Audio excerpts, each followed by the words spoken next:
If Jupiter collided with Earth, it would be a catastrophic event. Jupiter is a gas giant, so it would not actually collide with Earth in the traditional sense. It would pass through the Earth's atmosphere, causing a massive shock wave that would destroy everything in its path. The Earth's crust would be shattered, and the planet would be left a molten, lifeless husk.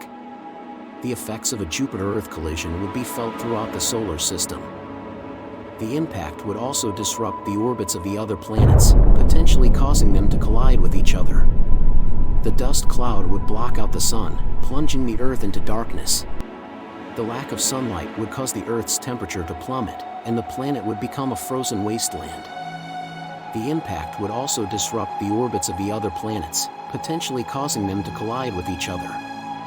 The asteroid belt would also be disrupted, and asteroids would be sent on a collision course with Earth.